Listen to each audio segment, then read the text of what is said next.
Good evening, my fellow college football lovers and Texas A&M Aggies. Welcome into episode 2 of Above the Yell. Hey, do me a favor. If you liked episode 1, go ahead and hit that like and subscribe for me. Would love to have you guys back in for every episode. It's Halloween night. Perfect time for a treat. And boy, do we have a treat for you this evening. I get the privilege of welcoming in one of my good friends who has been there for the ups and downs through the Jimbo Fisher era, Kevin Sumlin era, the latter half of the Kevin Sumlin era, and this new era of Mike Elko. Welcome in, my friend, Mr. Lane Smith. Hey Pebs, thanks for having me, man. Thanks. That was a huge honor. That was a very kind intro, and I'm super excited to be here on a Thursday night.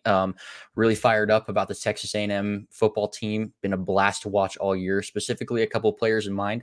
But yeah, I'm stoked to be here. So thanks for having me. Absolutely, dude. It's long overdue.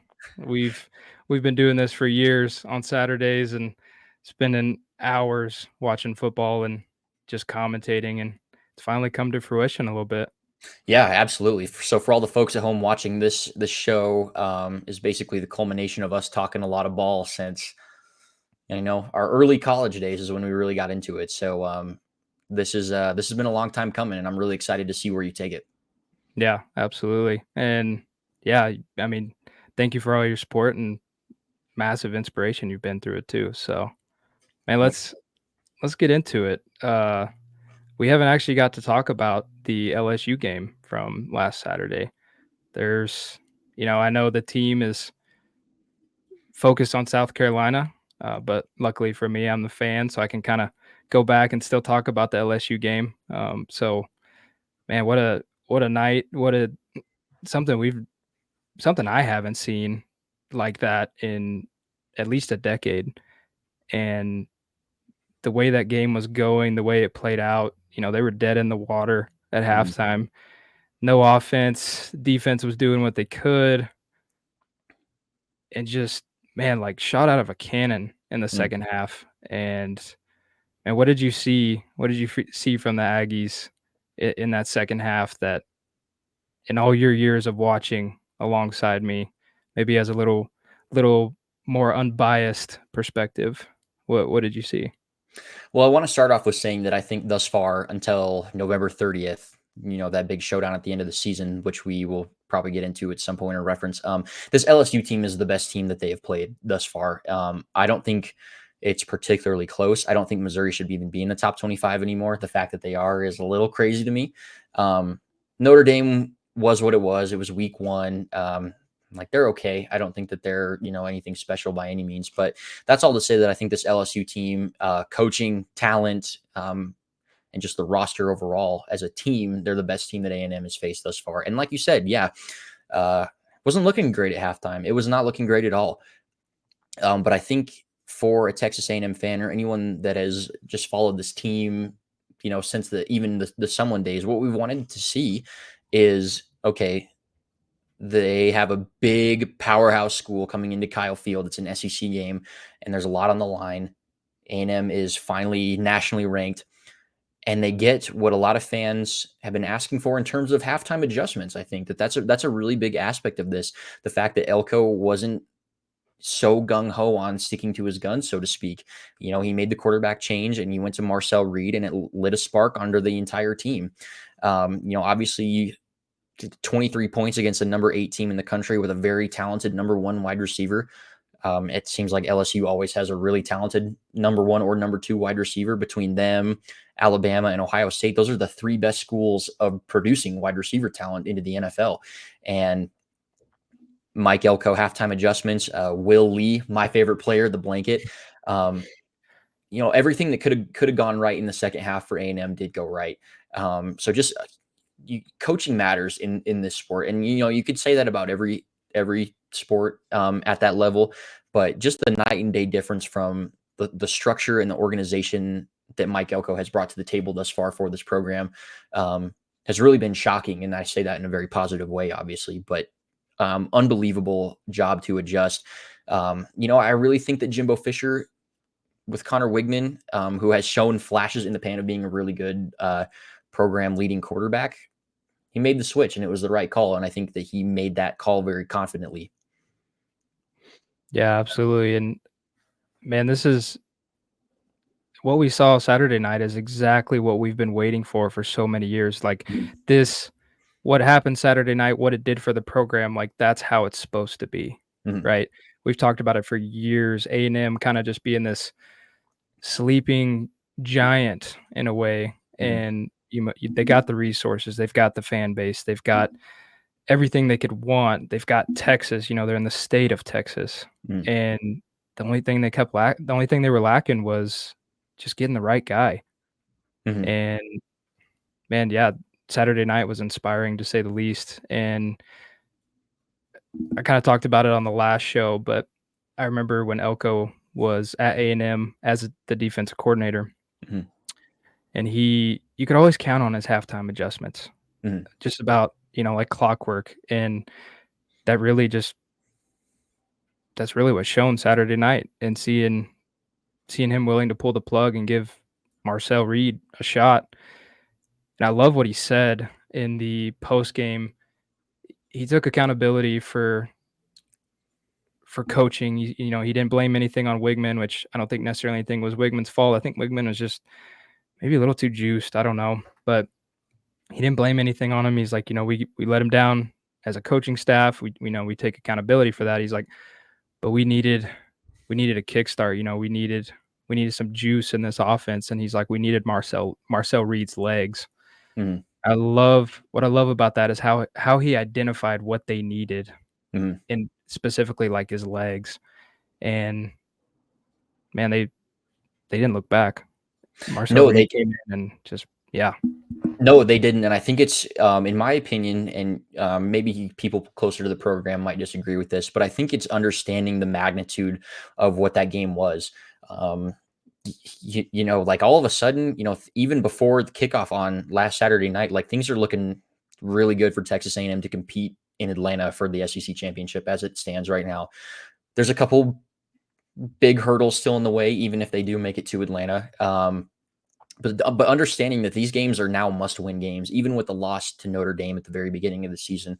Whereas, I don't know, do we see that urgency under Jimbo Fisher? I would argue not so much. The Alabama game in 2021, we have talked about it on this, or it just between us, as kind of like a monkey's paw. Like, oh my gosh, they finally beat Alabama. They finally got it done. But they came into that game with 2 losses. They come into this game ranked number 14 with 1 loss at the very beginning of the season where the defense still looked okay.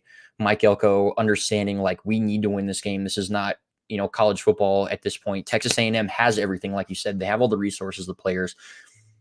We're not here to do a rebuild. Like we have the guys, we have the talent, we have everything. Let's go win this game. Whatever we need to do to keep winning and get to Atlanta, we're going to do. And I think that I don't think that that should go unaddressed at all, either by the program internally, the Texas A&M media, or the fan base. Like there's a real sense of urgency, and Mike Elko understands or has understood thus far the magnitude and the stakes and the expectations for this program.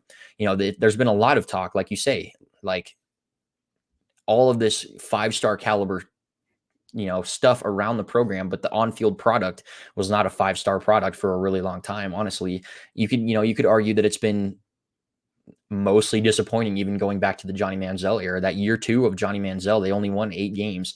And Johnny Manziel himself said it in his documentary. Like, we should have won way more than 8 games, but we kind of let everyone down. 2021 was a similar story. They came into that season ranked number 6. But again, by the time the Alabama game came around, which should have been like the showdown of the early season, like game day should have been at that game. But A&M came in with 2 losses.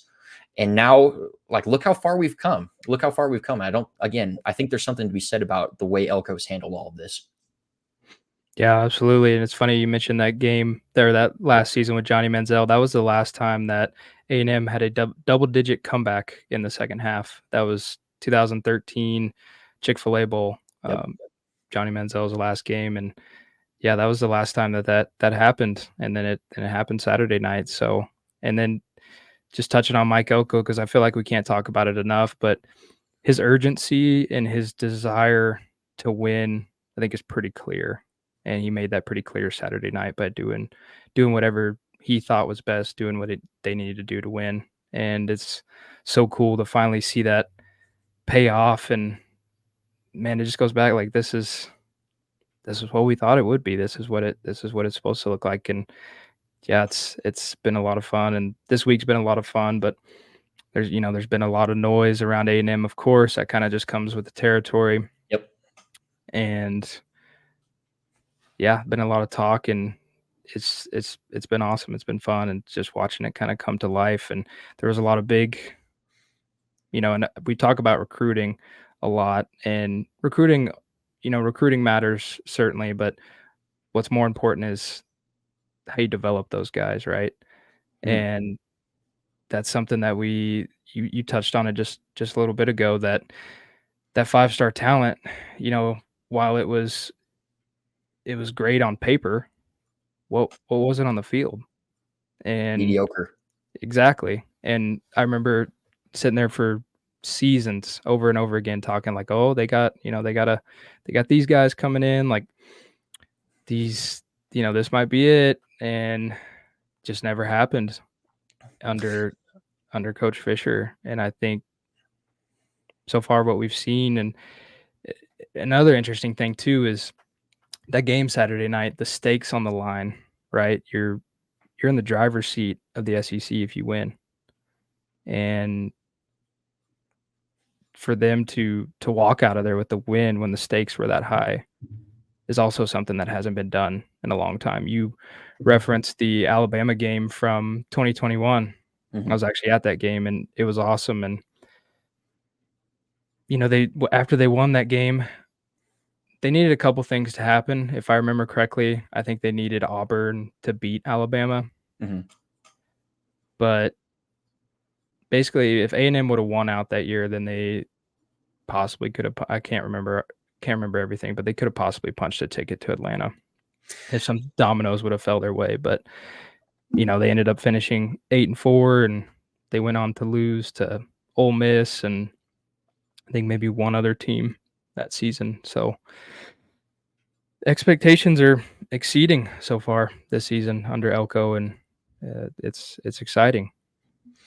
Yeah, and I think going back to your first point, I think that there's two distinct skills, and I'm learning this um, again over again as a Seahawks fan, and kind of the expectation that that team has.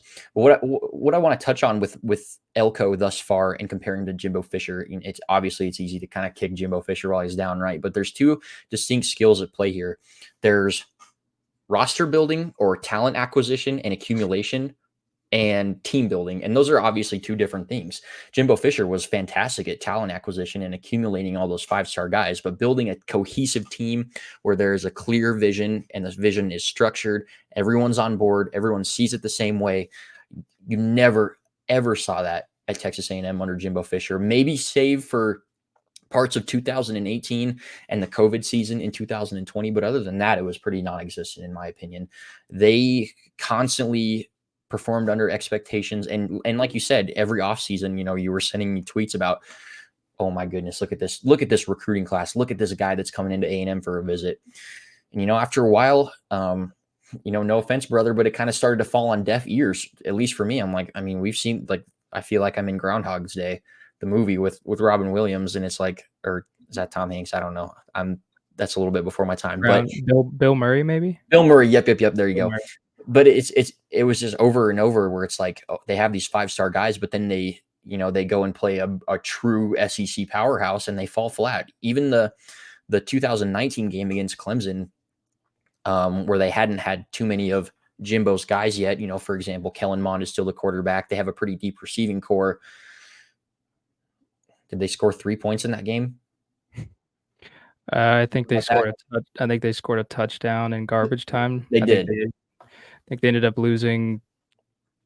It was weird. That was such a weird game. Kellen Mond threw like 3 picks and Mhm. only threw for like 90 yards, and I think they ended up losing like 21-10 or something. Yeah, and it really wasn't ever that close, if I remember. So basically, what I'm trying to say is the way that Mike Elko has this team playing together, like they're all on strings, especially on defense. Not enough can be said about that, and I'm sure it's just a breath of fresh air for the fan base, seeing like, oh, okay, we can go into these big games again, save for the game one, which I'm sure caused a few overreactions because it was game one. But hey, we can go into these games. We can compete. We all are on the same page. We're a team. We're not just an accumulation of all these 5-star guys. I think it was Lane Kiffin that took some shots at Jimbo for that 1 year after Ole Miss beat A&M. And frankly, he was right. I know no one wants to hear that that's going to listen to the show, that Lane Kiffin was right about Jimbo in that manner. But like, how do you have all these 5-star guys and you can't stop the run against a true freshman, against a frankly inferior roster?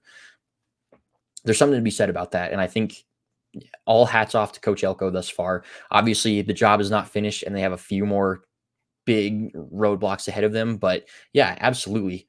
This is a real team. You can see the way that they play on defense. Specifically, the secondary has been a night and day upgrade. I think that's the biggest improved part of this team. Yeah, and I want to just add one thing to what you said about Jimbo is he was a heck of a recruiter, and he was kind of a salesman too, Oh yeah, right? he marketed the program fantastically. Absolutely, but that's just not what A&M needed. Like No. they did not need the program to be sold. It was already, you step on that campus and like yeah, and that's just not what they needed. And so far, what Elko has shown is exactly what they needed. They need a blue collar guy. I Yeah. think it's been a popular saying this season is, and we need to go back to a blue collar program. And I think that's what Elko has done so far. And yeah, it's been a lot of fun. Yeah, and I think the term is thrown around on social media a lot as a football guy. Mike Elko to me is a football guy, and I mean, it's such a perfect. It's almost like peanut butter and chocolate or peanut butter and jelly. Happy Halloween if you're getting Reese's in your trick or treat bags tonight. Elite candy. Yeah, elite candy, and I'm not even a chocolate guy, but so far it's just been the perfect meld because you think of Texas A&M like it's a agriculture military school. It's a very blue collar school. You have a blue collar coach and it just kind of melds perfectly. He understands the fan base. Not to say that Jimbo didn't, but I think he has a better understanding of what is needed to win at Texas A&M as far as like what brand of football that they need to play. They're not in Austin. They're not UT. I'll just leave it at that. They're different schools. They're different brands. There's a little bit of a different demographic there, despite, both of those schools obviously have an absurd amount of resources to throw at the football teams. But yeah, it's just been peanut butter and jelly. It's been the perfect bread and butter type of thing. I don't know how else to use that analogy, but I will also extend that to saying that, and again, this has been something that's been discussed in the college football media with Elko as well. It's just I don't know if simplification is the right term to use here, but you see the professional like Getty images or like AP when they take a picture of Jimbo Fisher on the sideline and he's got this just cluster of all these like laminated papers. He's got a big in his phone hand. book. And people, that have visited the program, like the Josh Pates and the guys, the Paul Feinbaums and stuff like that, they're always talking about, I mean, not always, but they have mentioned before that like Jimbo Fisher's desk is like a tornado went through it. It's so messy. It's so unorganized. And, I think that it kind of became the characterization of the entire program. It was messy and unorganized. Like there's pieces there. If you sort through his messy desk, there's good things there. But the way Mike Elko has, for lack of a better term, used his filing cabinet to just straighten out the program, I think has probably been the biggest benefit to them thus far. Obviously, besides his ball knowledge on the defensive side of the football and understanding the feel of the program, but like as far as the X's and O's and stuff like that, getting organized and getting that structure to carry out your vision, just so refreshing, I guess is how I would put that. Yeah, and I'd add to it that as a fan, it's so refreshing to see him just be straightforward when the fan base asks questions, in press conferences, and he's been straightforward. He hasn't really beat around the bush, which I think is something that the previous coach tended to do, and it just got really old. So he's a straightforward guy, and yeah, I mean, and some people don't even don't know this about him, but he actually went to Penn, the University of Pennsylvania, so he's an Ivy League guy. Ivy League guy. So he's smart. You know, he has definitely shown that he knows ball, but also he's just a smart guy. Which I think is an interesting balance because I don't think that necessarily takes away from the fact that he really does come off as a blue collar, down to earth guy. But also, I Mhm. mean, he has the brains of an Ivy leaguer. Um, one could argue maybe that those kind of counteract each other, but I don't think they do in this case. I think that um, being down to earth and not really, he's not in the press selling the program all the time. He's just like, I know it needs to be done. This is how we're going to do it. Let's put our heads down and do it. Just, I mean, this is probably a little bit of a hot take, and we're in week 9, but even if they were to pull from like anybody possible, even like the Urban Meyers, the John Grudens, the Harbaughs, was there a better fit out there than Mike Elko for this program? No, not at all. I don't think. Do you remember the Mark Stoops like 6 to 8 hour kind of fiasco? They were talking about Mark Stoops was coming to A&M, and the fan base just kind of rioted on Twitter a little bit. Rejected him. Yeah. Absolutely rejected him. And what happened behind the curtains on that, I have not a clue. But how real and how close it was to being done, I have no idea. But absolutely, I mean, simple answer is yes. Mike Elko is exactly what A&M needed.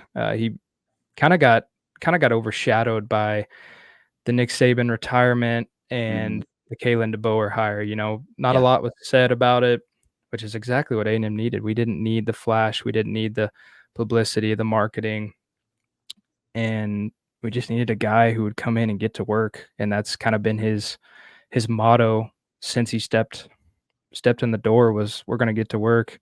We're going to build this program to where I know that it can be." And that's exactly what they've done so far. And yeah, I mean, he it's been great. It has, and no game is easy in the SEC. But I'm looking at their just remaining schedule. South Carolina. That's the game. Frankly, that's the primetime game on ABC. 7:30 local kick. That's out in Eastern time.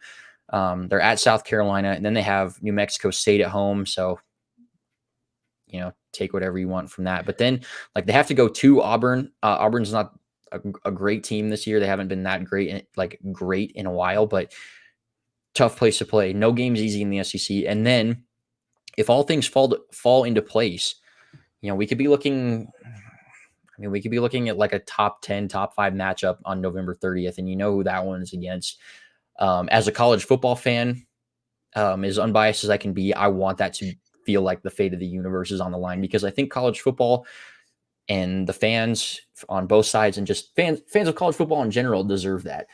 This game has been absent for About 12 years. 12 years. Now, of course, it had to be 12, right? 12, of Um, course. both of when these programs this season are really hitting their apex. Like, um, Texas had a couple of trip ups and they had the loss against Georgia, but there's still a lot of substance there within that program. They have some good players, whether it's Ewers or Manning playing under center. I don't want to jump ahead to this game too much, but Isaiah Bond, they have a solid defense. Like, the fact that tensions are going to be really, really high in that game is exactly what we deserve as college football fans. Yeah, absolutely. And that's the Lone Star Showdown. Yeah. That place is gonna be a madhouse, man. Cal Field is gonna be absolutely nuts. I don't think there's really many words to describe that place No. when that game comes to town, but, we can go Right. ahead and go ahead. I was just going to say, and to that point, again, I don't want to skip to that game Yeah. necessarily because the team does not either. They don't want to, overlook South Carolina because um, maybe this is a good segue for us to start talking about the South Yeah. Carolina game. But again, there's no easy games in the SEC. A&M fans could tell you that about the Arkansas game since they've been in the SEC. They can talk about the Mississippi State game since they've been in the SEC. Specifically, what I want to talk about within South Carolina and why A&M cannot take them lightly is how serious this defense is specifically the defensive line, unbelievable. And they have the fourth ranked strength of schedule. Everyone wanted to talk about Florida at the beginning of the season and even preseason about, oh my gosh, how's Florida even going to be good? Like they have this insane schedule. South Carolina is right up there. They have a top 5 strength of schedule out of 134 programs in college football. They're 4-3. They're 2-3 within the conference. So like, they're okay. Really, it's the offense. They have the 66th ranked offense, and they don't even allow 20 points per game in the SEC. They've played 5 SEC games. They'll be number 6, 22nd out of 134. And I think a lot of that can be credited to their pretty insane defensive line.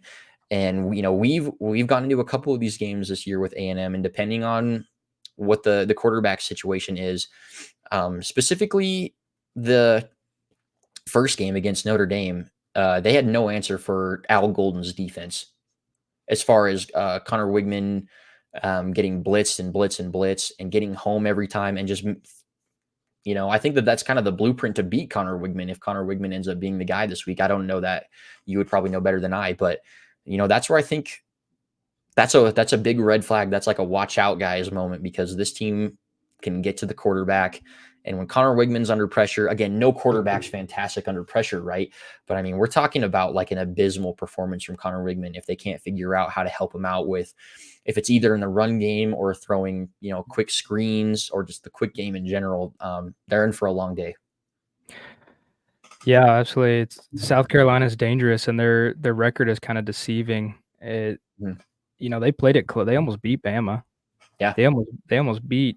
Who else did they almost beat? They almost beat. Let me get that for you real quick here. I think that game was at Bama too. If not, maybe Bama traveled to them. It was at Bama. They lost by 2. And it's 27-25, right? And yes, 27-25. And then September 14th, week 3, their third game of the season, they were at home against LSU and they lost 33-36. Yeah, that game, they should have won that game. I remember that game. So yeah, their record is certainly deceiving.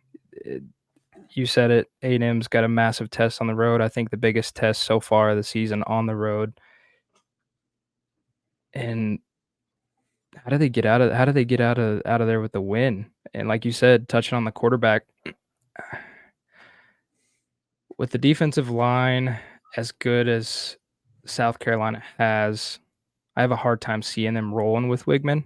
Mm-hmm. I think they might try the hot hand at Reed. I think he can kind of spread things out a little bit with his legs. And I think I've thought about this a lot this week. I wonder, you think about the Mizzou game, right? Mm-hmm. It seemed like Mizzou did not plan for Connor, and you'll get to my point here in a minute. I'll get to my point here in a minute. But you go into the bye week, Marcel Reed is your starter going in the bye week, and then you come out of the bye week and the announcement comes out, hey, Wigman's healthy, he's starting against Mizzou. Yeah. He does what he does against Mizzou. Then he kind of regresses against Mississippi State, right? Goes into Starkville, throws probably what should have been 4 picks, ended up being 2 on the stat chart. Yep. And then comes in against LSU. He's a starter, just looks absolutely shook. And once again, we kind of got the Connor Wigman that we got against Notre Dame. And then in comes Marcel Reed, and he just tears the LSU defense up. LSU looked like they didn't even have it looks like they didn't run a single snap of game plan for him in practice the previous week. So it makes me wonder, going into this South Carolina game, I think you roll with Reed, and I think South Carolina is going to be prepared for that. I think they're going to be prepared for both. I think they've looked at it that way. But obviously, it seems A&M's bread and butter this season has been the run game. That's where they are established. And if that gets shut down, then we kind of run into some issues. Yeah. Because we have not really seen them go vertically down the field, other than Marcel Reed's, throw to Noah Thomas there in the second half of the LSU game. Yeah. So then, and A&M's all credit to the offensive line too. They've been fantastic. They've compared to what they've been in the previous 2 seasons to what they are now is massive improvement. So this is a perfect time for a slip up, unfortunately. I don't have a ton of confidence going in this game. I also don't really have a prediction, but I definitely don't have high confidence, mostly because of the South Carolina defensive line. Like you were Mhm. saying, man, that defense is deadly. They're only allowing 101 rushing yards per game, Mhm. Yeah, and they've gotten to the quarterback 11% of their snaps on defense have ended in sacks. 11%. even in the SEC, that's pretty crazy. That is That's high. crazy. That is really crazy. So I'm gonna supplement your take. I'm gonna go off on a limb here and kind of stick my neck out with this. I think more than anything, the Mizzou game for Connor Wigman was an outlier. I think I think that is not who he is. I think everything else, the larger sample size, shows us who he is. I mean, and this is not advanced. These are not advanced statistics that I'm going to read off here. Um, 62 completions on the season in 5 games. Attempted dropped back 109 times. That's a 56% completion percentage. That's bad. 3 touchdowns, 4 picks. I'm gonna let that one Marcel sit for a little bit. Okay, now we're gonna go to Marcel Reed. In 6 games, he's 45 of 81. He actually has a worse completion percentage with 6 touchdowns, 6 passing touchdowns, 0 picks. And then if you add on the 5 rushing touchdowns, that's 11 total touchdowns. Wigman does not have a rushing touchdown. I still don't think this team has a true elite drop back passer. And I know that's kind of what fans want to see because it's aesthetically pleasing from a football perspective. It's what people feel like they need to win, especially, I mean, at the pro level. If you don't have an elite quarterback, you're up the creek without a paddle. But as far as like getting to Atlanta, as far as this goals team, like I don't see why you wouldn't go with Marcel Reed here. I really don't, to be honest with you. Like Connor Wigman, I know again the fans want to see it because there's been the flashes, but the consistency is not there. And you can say, oh, well, he's been injured and, oh, he's still banged up this year. How long do you want to wait to see it?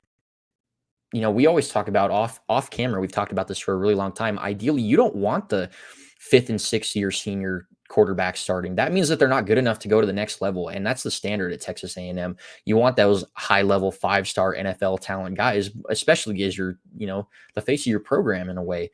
And Marcel Reed, in layman's terms, gives you the best chance to win with his legs. Is he a true drop back, dotted all over the field, completed to 8 different guys? Maybe he gets there eventually, but right now he's not. With that being said, again, the dynamic offense that they can run with him running the football, and then you have the 1-2 punch of Le'Veon Moss, Amari Daniels, who have 15 touchdowns between the two of them. So this team is, a physical run first type of team. Reed gives you the best chance to win this game. I don't think that's a flaming hot take to say. So I think they need to go with Marcel Reed. I really do. Like Connor Wigman has shown that he cannot handle the blitz against some of these better teams. First half of the LSU game was a little bit of a train wreck. I think the Notre Dame game, again, this might be reactionary, but I go back to that game and I wonder if Marcel Reed was starting week 1 that they win that game. Just because they could not move the football. They scored 3 points on the first drive, and then it was just after that.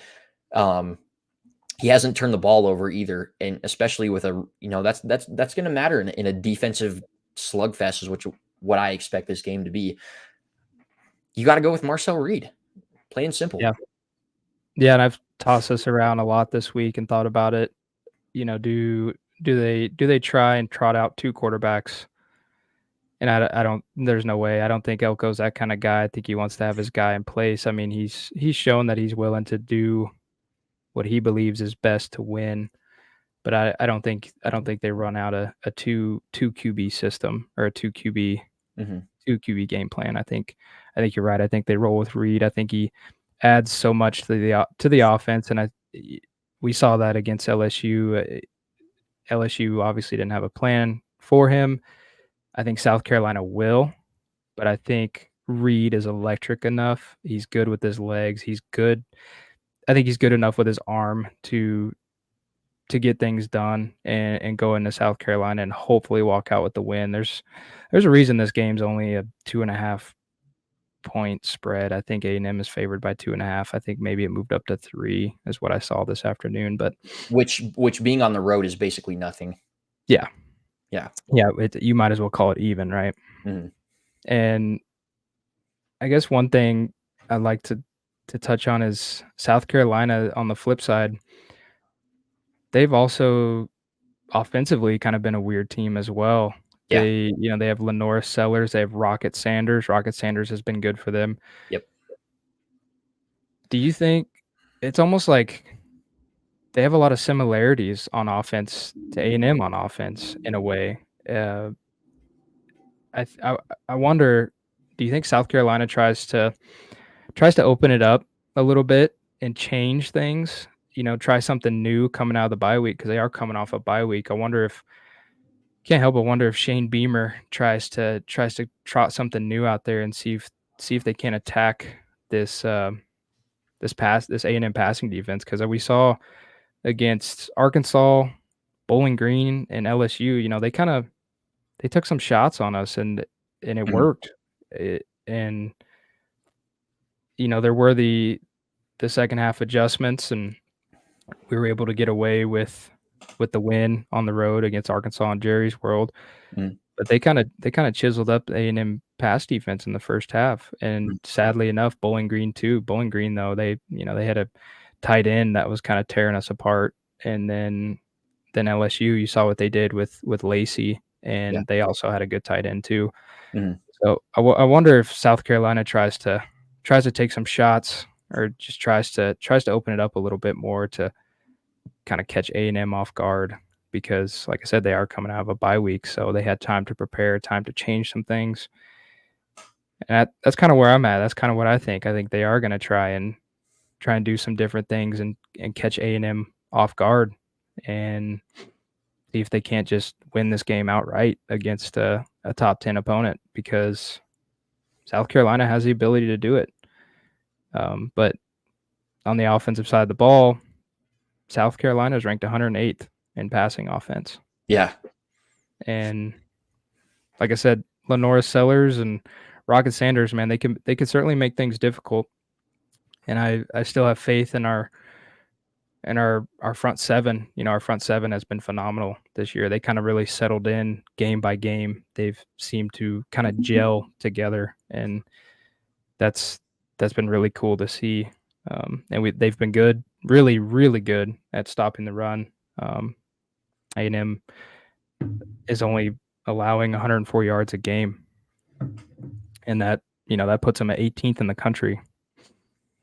And then I wonder, because South Carolina, they're 133rd in sacks allowed.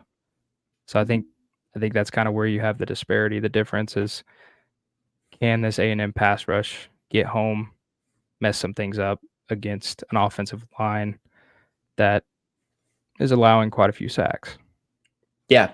I wonder if part of my Coach Elko's game plan is going to be to try and keep Lenora Sellers in the pocket just because of the threat that he poses as kind of like a power runner, almost like a Cam Newton type, right? Like he only averages 2.9 yards per carry, but he has 3 touchdowns on the season.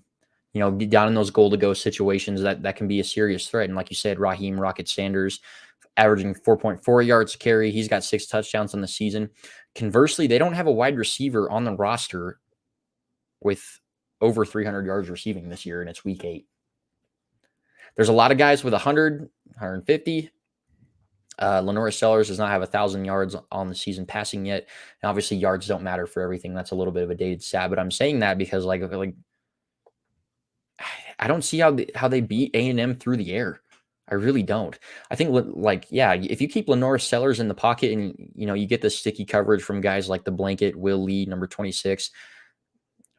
BJ Mays really stepped up in the LSU game too. He had the 2 picks. Yeah, he did. And you just wonder like how well and cohesive that the secondary for A&M is playing. Like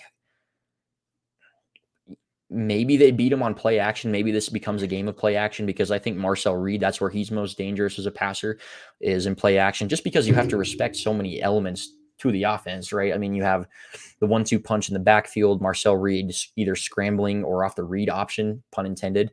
And yeah, like I just wonder if it becomes a play action war.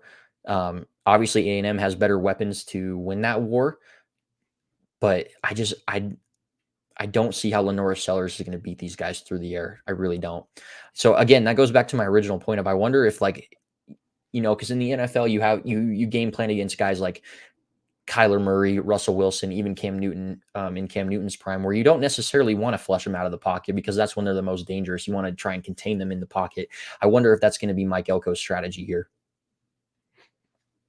Yeah, I don't see why not, right? I mean, it goes back to the defensive line and what they've been able to do, how they've been able to get home to the quarterback, and I think they'll certainly try and continue that this weekend against South Carolina. And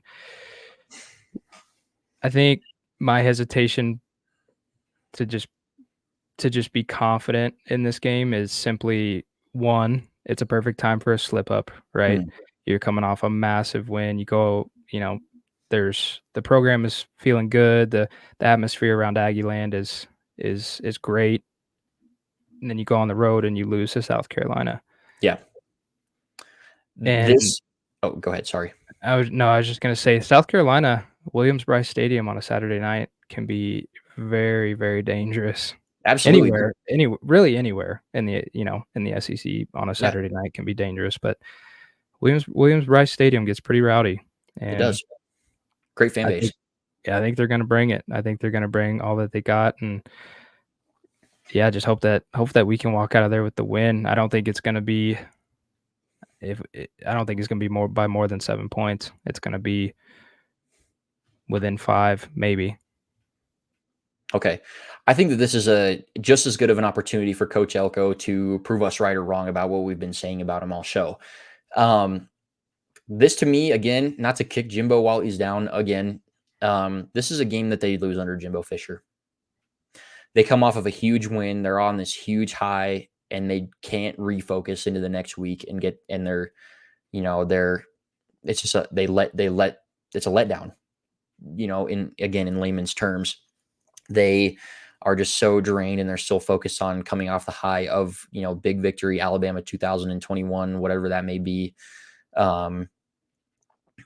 This is the chance for Mike Elko to really prove how in control of this 2024 team he is. Can he get those guys off of that? He did against Missouri. They blew Missouri out, and they were a top 10 team at the time. They come back and get another win. I think they won the next game comfortably. Was that against Mississippi State? Let me check that. Yeah, it was against Mississippi State on the road. We disagree. You think that game was too close, but I think that they won that one comfortably. I thought they were fine for the most part. Again, I think that this is an opportunity. You just got another massive win, a huge adrenaline bomb at home. You made a quarterback change. How long the quarterback change is in effect, we don't know. This is a fantastic opportunity. You have to win these games. You have to take care of business, all the same against these top 10 opponents. Anyone can get up for those top 10 games, but you have to beat everybody on your schedule.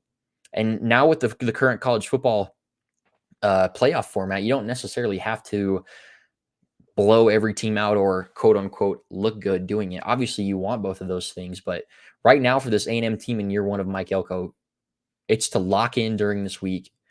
Go in there and get it done. Find a way to get it done. Again, this is an insane defense. LSU is a very talented team, and they were the best team that A&M has played. But that's not to undersell the fact that this is a battle-tested defense. The record doesn't necessarily show it, but they're gonna have to figure out. It's going to be another one of those adjustments. I think whether it's a halftime by Colin Klein or Elko, they're going to have to throw a counterpunch to this insane defensive line. What that looks like, we're going to find out. If that is Marcel Reed utilizing play action, if they do go with Connor, is it switching to Marcel Reed again? That sounds a little fan fiction-y, to be honest with you, but maybe that is the case. But I guess that's all to say. I don't see A&M winning this game pretty. If I'm going to put an official stamp on it, I'm going to say A&M is going to win this game 21-14. Wow, got him by 7 then. Just by 7, just because I don't think that South Carolina just does not have enough firepower on offense. They just don't. Yeah. And that's not an indictment. Like, their defense is going to keep them in the game for a lot of it. Like, a lot of it. There's going to be drives that end in frustrating punts, 3 and outs, that sort of thing. It's going to be one of those sweated out type of games. And again, like we've been saying, to an extent, except for the Missouri game, maybe where that game was over pretty quick. Like the game against McNeese State, if you want to count that. Every one of these games in the SEC is sweated out to an extent because there's so much on the line, especially this season. Then it seems like the SEC, I mean, man, there's some actually really good teams out there, and that's the thing is, like, South Carolina, they have some really talented guys. But I wanted to ask you, did you watch that halftime speech that Elko gave during the LSU game? Is that the one you sent to me on Twitter? Yes. Yeah, I did. I love his emphasis was just focus when he was just screaming focus. And like you said, yeah, that's the theme for me this week is just focus. Focus on this game, focus on what you've been working at all season. Go in there, play your brand of ball, and hopefully get out with the win. But yeah, like you said, this is where we get to learn even more about Elko and how much control, how much influence he has had on this team. And I think he's had a lot. I think even if they walk out of this game, and they lose it, my opinion's still going to be the same. My opinion about Mike Elko is still going to be the same.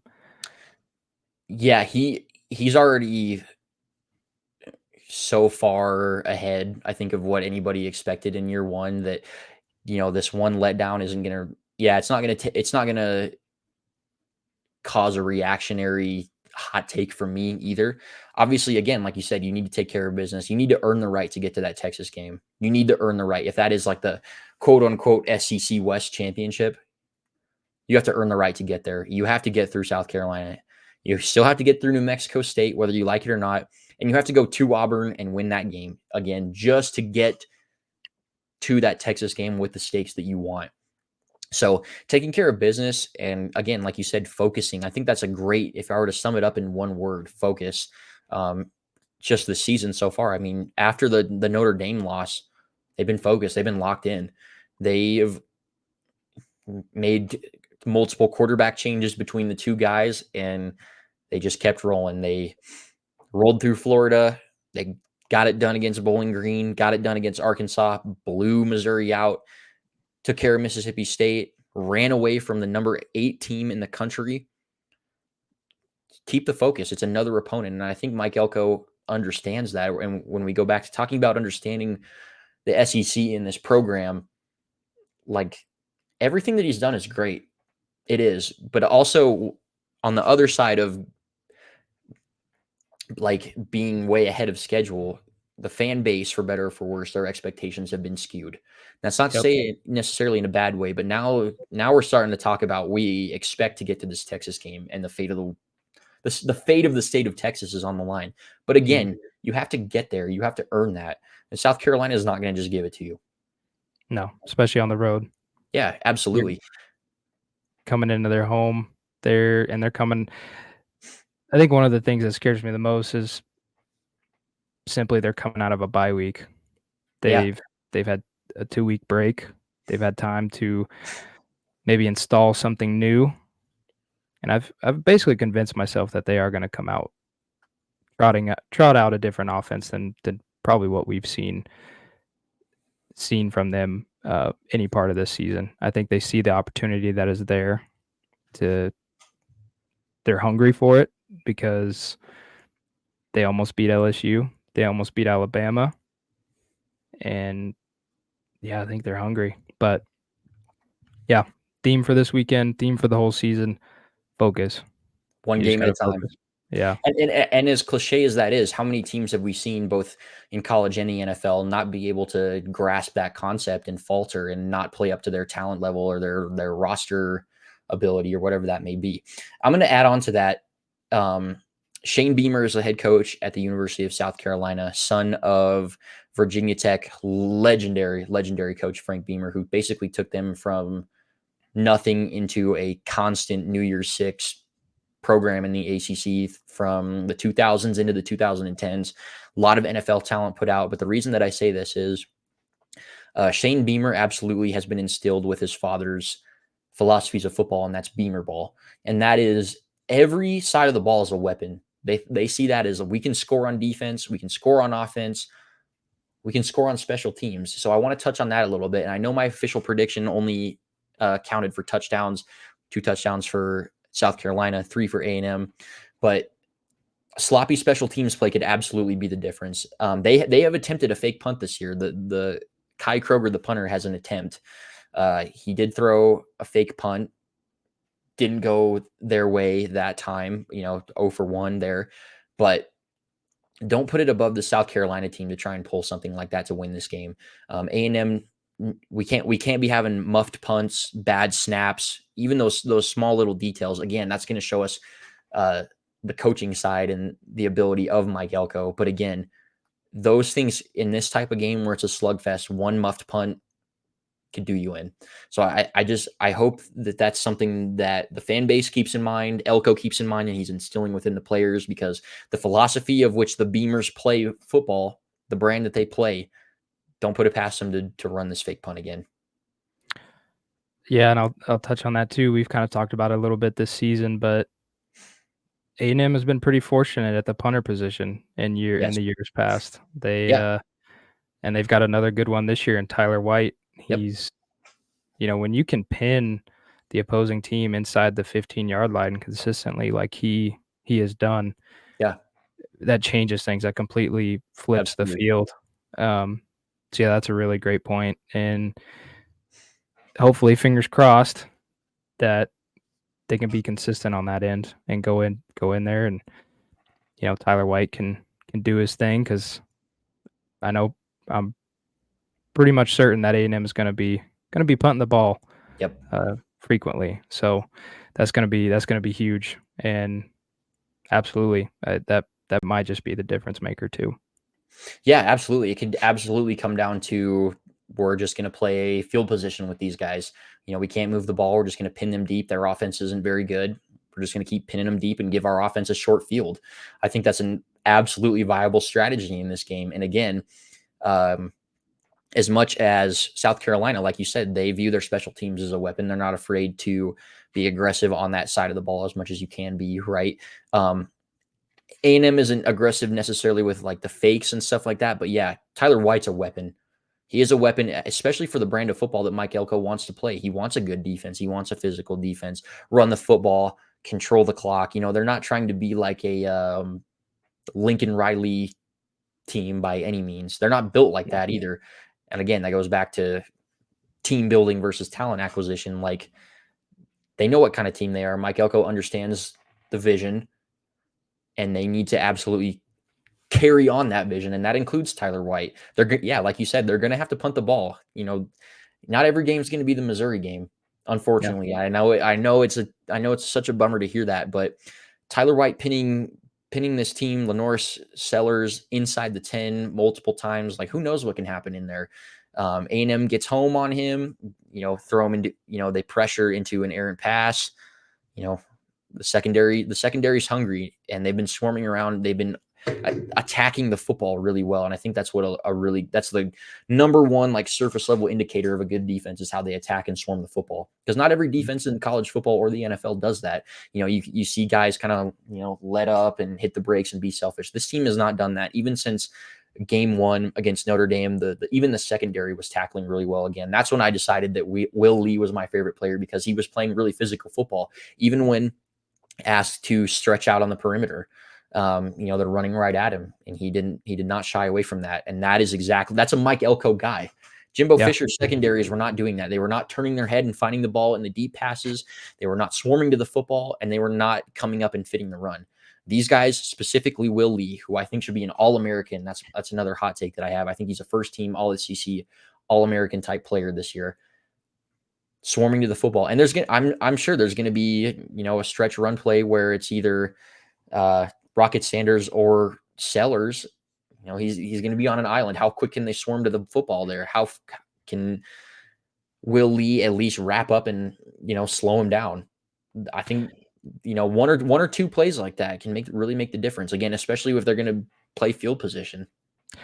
Yeah, and defensively, as you were saying, they do swarm to the ball, and I think that's just the Elko effect, right? We saw that at Duke. I remember watching a couple of Duke games last season, and then also in Elko's first season at Duke. They won 9 games. He flipped a program from, I think they went 3-9 the year before, and then they go 9-3 the next season in Elko's first year. And I remember listening to the guys calling a couple of those games, specifically the Clemson game where they ended up beating Clemson. I believe that was in 2022. Yep. And then it carried over into last season too. I can't remember what game it was, but they were talking about how the defensive backs and just everybody was swarming to the ball. Everybody was swarming. And now you're seeing that at A&M and the physicality that they're playing with. And that's the Elko effect. And it's really, really fun to see. Absolutely.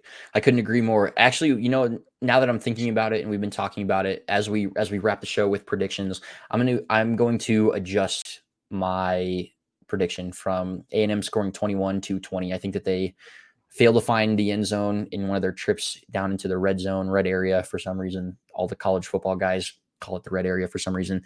I think special teams play a factor where it's going to be a field goal instead of 3 touchdowns.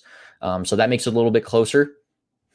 1 point, give or take, but 1 point's a lot on the road. That's a 1-score game. If South Carolina gets the ball at the end, you got to make one more stop or you lose the game.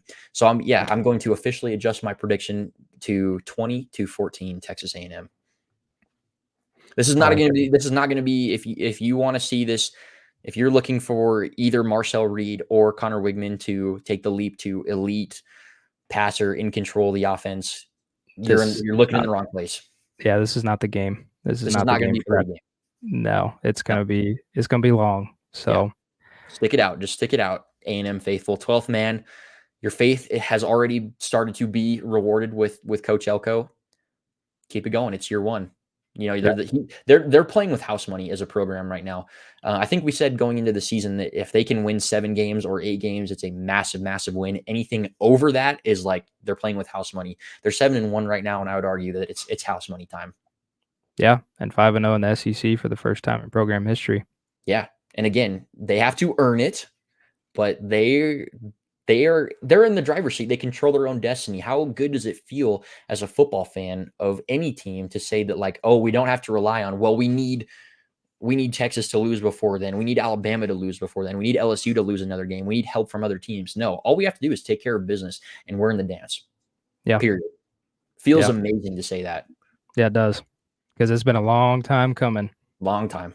So yeah, it's kind of hard to believe, honestly, as a diehard fan for the years that I've been one. It's hard to believe, but it's exciting. So just gotta enjoy it.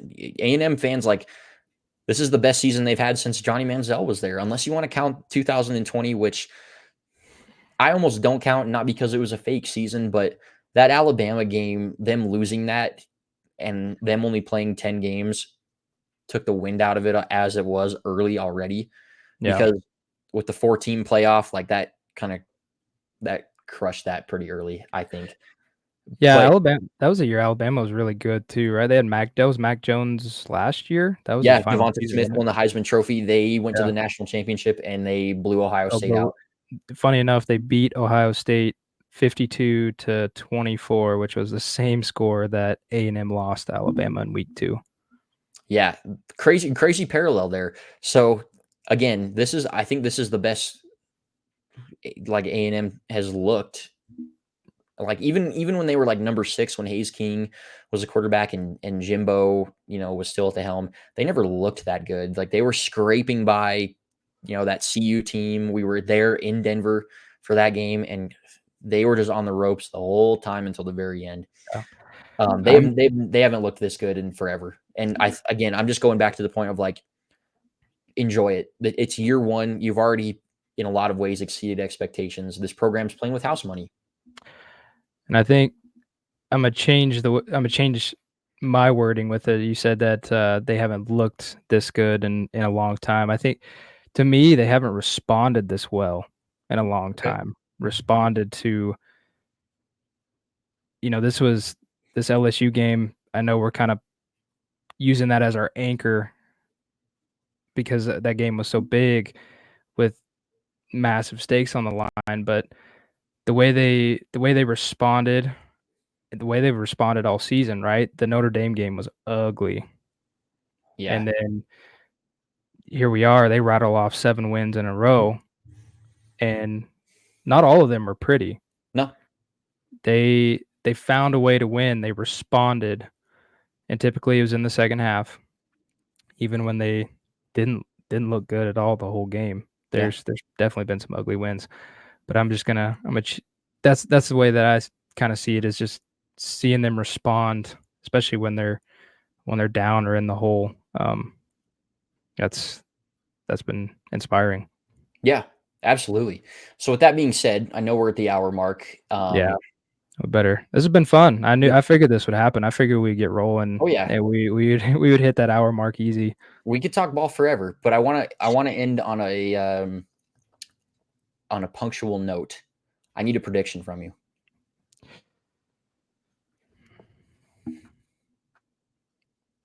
I'm not even sure if this game gets in the 20s on either side of the ball. Fair. Um, Man, I'm gonna go 17-13. I like that.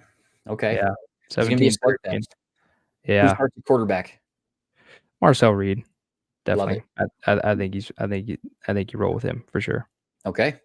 Love it. Yeah, But yeah, and go ahead. no, I was gonna say this has been fun. Thank you for joining as a special guest for episode 2. Oh, no, thank you. The pleasure's all mine. I like to consider myself a friend of the A&M family, not necessarily part of the A&M family by any means, but a friend. I'm You you I'm know on you're the welcome outside at mark. you know you're welcome at Nana's house. Yeah, oh yeah. Shout out to Yeah. Nana. She, Yeah. her and Tom are always good to me, so I really appreciate that. But again, thank you for coming on. I appreciate that you're following your dream and doing this.